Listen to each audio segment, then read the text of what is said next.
habla el alumno Winston Freire de la Universidad Fermín Toro, Aragua, Estado Portuguesa, materia Derecho Administrativo. Le voy a hablar de la teoría de la separación de los poderes y las funciones del Estado.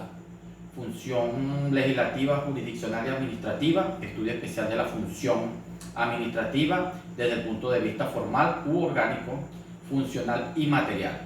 En la separación de poderes, ningún poder debe tener preponderancia real o formal sobre los demás poderes, es decir, que de hecho y de derecho sean entre sí independientes. Esto distingue a la separación democrática de poderes de la división funcional. La función de poderes es completamente opuesta. En esta situación, las ramas ejecutivas, legislativas se entremezclan y no hay separación de poderes. La separación de poderes suele estar presente en el presidencialismo y en la monarquía constitucionales, mientras que la fusión de poderes y separación de funciones se encuentran en las formas de gobierno parlamentarias, en los partidocracias, en las dictaduras, etc.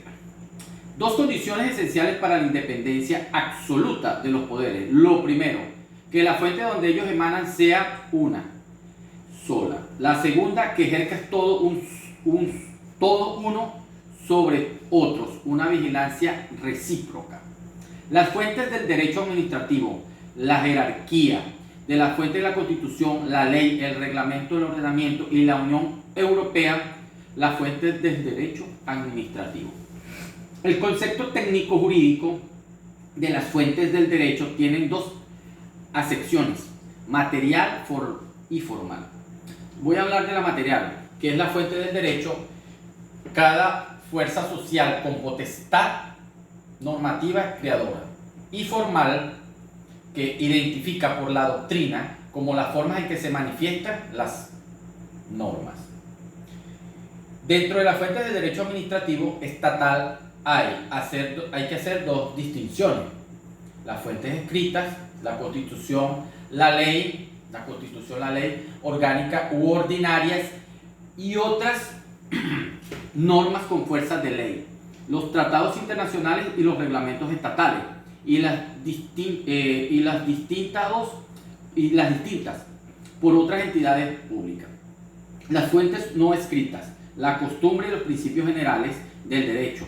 Las fuentes indirectas, la jurisprudencia complementará el ordenamiento jurídico con la doctrina que de modo reiterado establezca el Tribunal Supremo al interpretar y aplicar la ley según la jurisprudencia. Las resoluciones de la Audiencia Nacional o del Tribunal Económico Administrativo Central. La doctrina científica ha alcanzado un lugar preeminente como institución, como instrumento del descubrimiento y facilitación normativa en beneficio de los verdaderos fuentes del derecho administrativo. Se debe destacar también el papel del Tribunal Constitucional en cuanto legislador negativo al equivaler la declaración de inconstitucionalidad en una ley su salida del ordenamiento jurídico. La jerarquía de las fuentes. A la hora de establecer la jerarquía existen dos criterios fundamentales. Primero, la primicia del derecho escrito, jerarquía del órgano del que emana la norma, la primicia de la Constitución y la subordinación. Se consideran primarias y las no escritas subsidiarias. La Constitución juega un triple papel en una norma jurídica de carácter abstracto dirigida a regular una situación jurídica general. Constituye la superlegalidad formal al establecer especiales dificultades para su reforma o modificación, el artículo 166 o 169 CE, y la superlegalidad material en cuanto que su rango es superior a las demás leyes. Establece la jerarquía de las fuentes del derecho. Los ciudadanos y los poderes públicos están sujetos a la Constitución y al resto del ordenamiento jurídico según el artículo 91.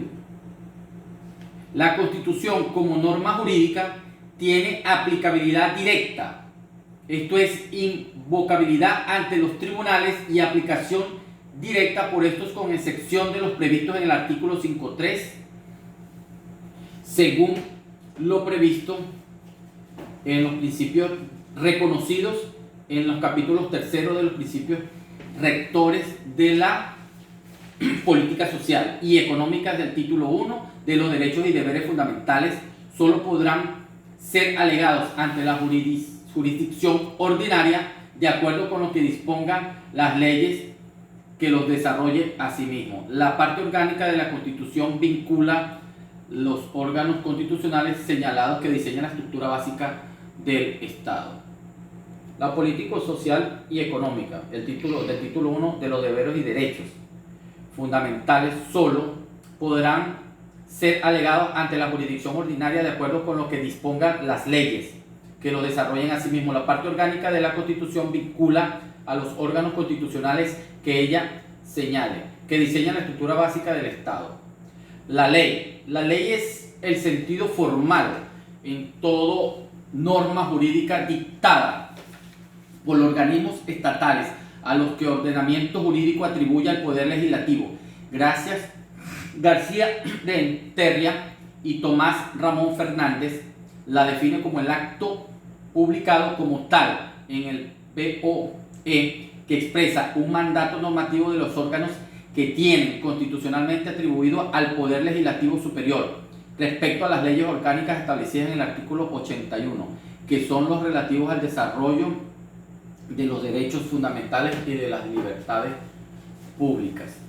Las que aprueben los estatutos de autonomía y el régimen electoral general y los demás previstos en la Constitución, su aprobación, modificación o derogación exigirá la mayoría absoluta del Congreso en una votación final sobre el conjunto del proyecto. Si se habla de una administración reglada y un poder discrecional, si partimos de que el principio de legalidad se conoce como la prevalencia de la ley sobre cualquier función del poder público, se puede decir que todo el que el Estado quiere ejecutar por medio de un órgano, este debe estar regido por la ley y no por voluntad de los individuos. La Constitución ya está recopilada todas las normas del Estado. Los parlamentos. Se dice entonces que estamos